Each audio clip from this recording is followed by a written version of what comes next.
तो क्या accounting treatment होते हैं फर्म के अंदर? तो देखो, सबसे पहले जब भी नया पार्टनर फर्म में आएगा तो पुराने रेशो से हमें एक न्यू रेशो कैलकुलेट करना होगा, क्योंकि नए पार्टनर के आने से हमारे जो प्रॉफिट शेयरिंग रेशो है वो बदल जाते हैं। तो new ratio, calculation of new profit sharing ratio, हमें सबसे पहले न्यू रेशो कैलकुलेट करना होगा। न्यू रेशो कैलकुलेट करने के बाद फिर हमें निकालना होगा सैक्रिफाइसिंग रेशो। सैक्रिफाइसिंग रेशो क्यों निकलता है? क्योंकि नए पार्टनर के आने से पुराने पार्टनर्स का जो रेशो है वो बदल जाता है और पुराने पार्टनर्स को अपने शेयर में से कुछ सैक्रिफाइस करना होता है नए पार्टनर के लिए। तो सैक्रिफाइसिंग रेशो निकालने के लिए हमें ओल्ड रेशो में से क्या करना होगा? न्यू रेशो माइनस करना होता है। ओल्ड रेशो में से हम न्यू रेशो माइनस करेंगे तो हमारा सैक्रिफाइसिंग रेशो निकल के आएगा। सैक्रिफाइसिंग रेशो में इसलिए निकालना होता है क्योंकि फर्म के अंदर जो नया पार्टनर गुडविल पे करेगा उस गुडविल को डिस्ट्रीब्यूट करते हैं हम सैक्रिफाइसिंग रेशो में। तो कैलकुलेशन ऑफ गुडविल हमें करना होता है। अगर फर्म में नया पार्टनर कैश में गुडविल पे नहीं कर रहा है तो फर्म की गुडविल में से हम उसका शेयर कैलकुलेट करते हैं। फर्म की गुडविल में से उसका शेयर कैलकुलेट किया जाएगा और अगर उसने गुडविल पे की है कैश में तो हमें ये कैलकुलेशन ऑफ गुडविल नहीं करना है। ठीक है, नए पार्टनर ने जो भी गुडविल हमें फर्म को दी होगी उस गुडविल को हम डिस्ट्रीब्यूट करेंगे सैक्रिफाइसिंग रेशो में ओल्ड पार्टनर्स के अंदर। तो सैक्रिफाइसिंग रेशो हम ऑलरेडी निकाल चुके होते हैं फर्म में और उस रेशो में हम पार्टनर्स की गुडविल को क्या करेंगे? नए पार्टनर की गुडविल को डिस्ट्रीब्यूट कर देंगे सैक्रिफाइसिंग रेशो में।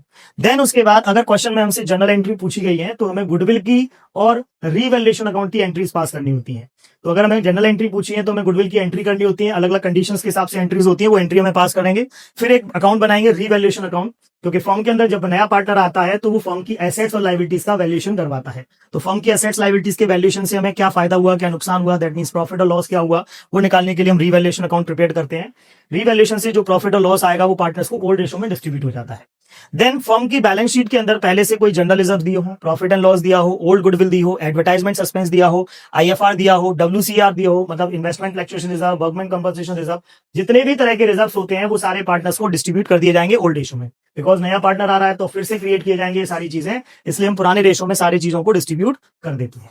इसके बाद फिर हम पार्टनर्स के लिए पार्टनर्स कैपिटल अकाउंट बनाते हैं जिसमें ईच पार्टनर की कैपिटल कैलकुलेट की जाएगी कि आफ्टर एडमिशन हमारे तीनों पार्टनर्स की कैपिटल क्या हो जाएगी, या जो भी पार्टनर्स होंगे उनकी कैपिटल निकालने के लिए हम पार्टनर्स कैपिटल अकाउंट बनाएंगे।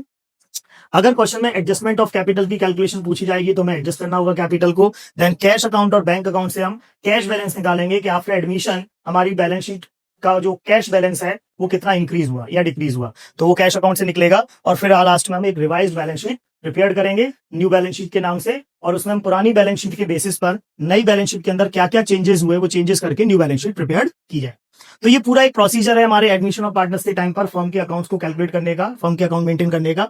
अब यहाँ पर जो भी स्टेप्स दिए हैं ये स्टेप वाइज हमें क्वेश्चन सॉल्व करने हैं।